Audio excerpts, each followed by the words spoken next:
Septic ট্যাঙ্কের ঢাকনা ভেঙে ভেতরে পড়ে যাওয়া মাকে উদ্ধার করতে গিয়ে মর্মান্তিক মৃত্যু হয়েছে ছেলে ও এক প্রতিবেশীর। সেপটিক ট্যাঙ্কের বিষাক্ত গ্যাসে এই 3 জনের মৃত্যু হয় বলে জানান ফায়ার সার্ভিস।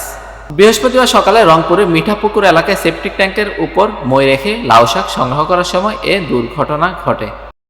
নিহতরা হলেন গোপালপুর ইউনিয়নের ধাপ উদয়পুর গ্রামের বাদশা মিয়ার স্ত্রী দেলোয়ারা বেগম এবং তার ছেলে ইদা মিয়া এবং প্রতিবেশী ইবলুল মিয়া।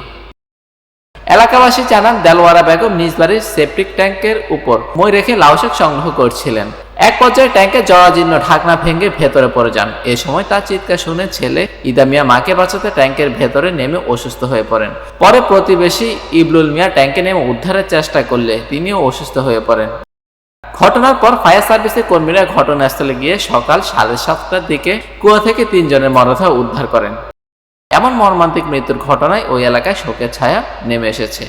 গ্রামের লোকজন ছাড়াও আশপাশের গ্রামের লোকজন এমন খবরে গ্রামটিতে ছুটে গিয়ে নিহত স্বজনদের সান্ত্বনা দিচ্ছেন।